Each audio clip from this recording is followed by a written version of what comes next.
আসসালামু আলাইকুম everyone, welcome back to my channel hours time.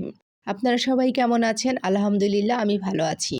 আজকে নিয়ে এসেছি খুবই সহজ মজাদার একটি মোরগ পোলাও রেসিপি, আর সেটা শেয়ার করব আপনাদের সঙ্গে। এখানে আমি একটি মোরগ প্রথমে পরিষ্কার করে ধুয়ে নিয়েছি, এরপর লেবু রস এবং লবণ দিয়ে প্রায় 20 মিনিটের মতো মাখিয়ে রেখে ধুয়ে পানি ঝরিয়ে নিয়েছি।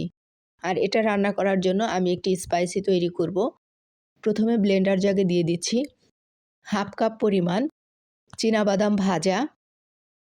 এখন দিয়ে দিচ্ছি 1 মুঠ পরিমাণ কিশমিশ, 4-5টা কাঁচামরিচ, 1 টেবিল চামচ গুঁড়ো দুধ এবং 1 টেবিল চামচ চিনি।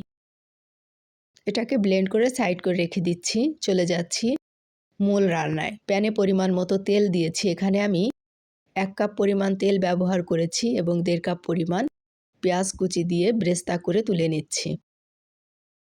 পেঁয়াজ ব্রেস্তাটা তোলা হয়ে গেলে যে বাকি তেলটা ছিল সেই তেলেই আমি মুরগির মাংসটা ফ্রাই করে নিচ্ছি। এখানে আপনি দেশি